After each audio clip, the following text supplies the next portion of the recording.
habuz lige yoinim. Friends, tzedakah, whatever it is, a coin, a penny, a bill, as long as we keep on giving. Because by giving tzedakah and by praying, we will merit the ultimate blessings. Safety for our soldiers, the return of our hostages, and all of us coming out of exile. Can I ask you a question? Did you ever have a conversation with a donkey? Now, and I'm not talking about a two-legged one. I'm talking about a four-legged donkey. If you didn't, it's a sign you're not an evil prophet. What am I referring to? So in the Torah portion of this week, we have this most bizarre story.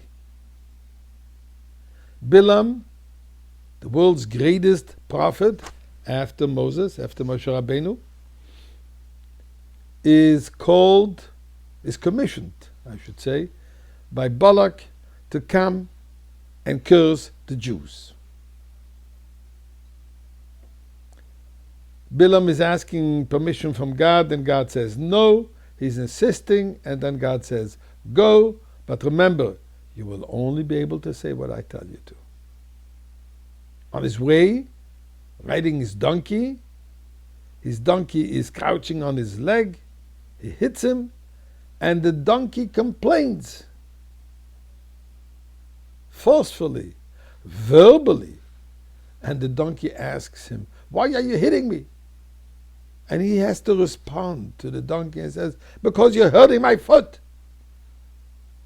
And then the donkey says, don't you see the angels here standing in front of me, not letting me pass?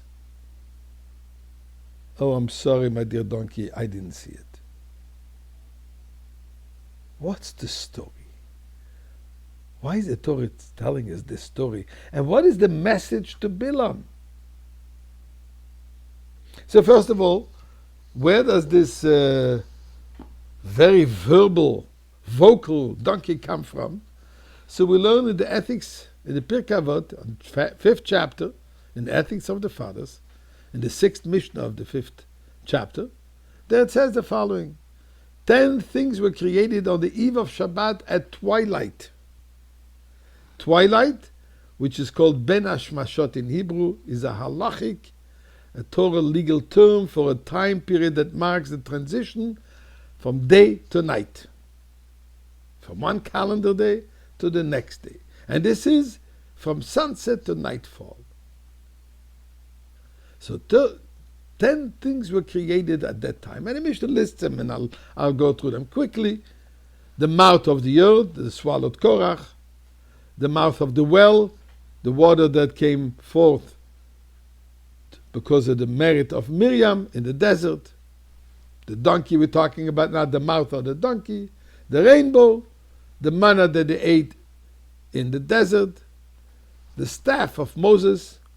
The shamir, that little worm that would cut stones in the time of the temple. Writing, and the inscription, the engraving in the tablets. These are the 10 things that were created in twilight.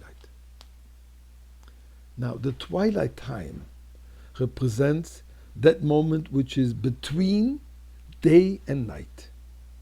To be between, an intermediary has to have the qualities of the day of the night.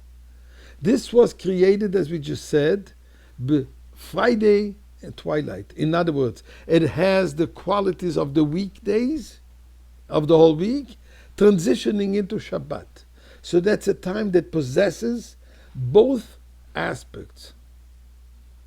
One would put it in simple terms, the divine of Shabbat and the mundane of the whole week.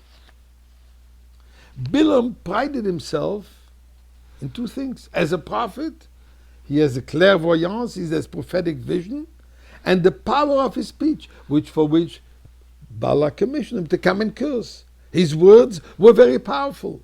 He prided himself. He boasted with that. He was the total opposite of Moshe Rabbeinu. While Moshe Rabbeinu was the greatest prophet, yet the most humble of people, Bilam was the most egocentric, honor and money-loving, pursuing individual. So on his way to get fame and honor and money, God stops him by the donkey and tells him, the donkey can also speak. And for that matter, the donkey sees what you don't see. For you to realize that whatever powers you have is godly given. These are not mundane powers. These are not your own powers. These are the Shabbos powers. These are the powers from God. So my dear Bilam, don't boast. Be humble. And don't think you can curse the Jewish people, because they're blessed. They're protected. And that's when Bilam prophesied about the coming of Mashiach.